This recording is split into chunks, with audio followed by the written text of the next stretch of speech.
આજ રોજ ખંભાત તાલુકાના કલમસર ગામ ખાતે આવેલ જય કેમિકલ જીઆઈડીસીના પાછળના ભાગે છેલ્લા ઘણા સમયથી ગ્રામ પંચાયતના બોરમાંથી લાલ પાણી નીકળતા જાગૃત નાગરિક દ્વારા રજૂઆત કરતા આજરોજ નાયબ કલેક્ટર શ્રી ખંભાત તેમજ ગુજરાત પ્રદૂષણ બોર્ડ અને પાણી પુરવઠા વિભાગના અધિકારી પોતાની ટીમને સાથે રાખી લાલ પાણીના સેમ્પલ લીધા હતા।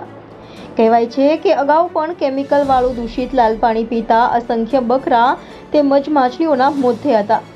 ત્યારે શું હવે કોની રાહ જોવે છે તંત્રવાહકો? શું જીપીસીબીના અધિકારીઓ જે પણ જવાબદાર કેમિકલ કંપની હોય તેની સામે યોગ્ય સત્ય તપાસ કરી ગુનો દાખલ કરશે તેવું ગ્રામજનો કહી રહ્યા છે। Reporter Ashwin Khatri, India 24 news, Khambhat.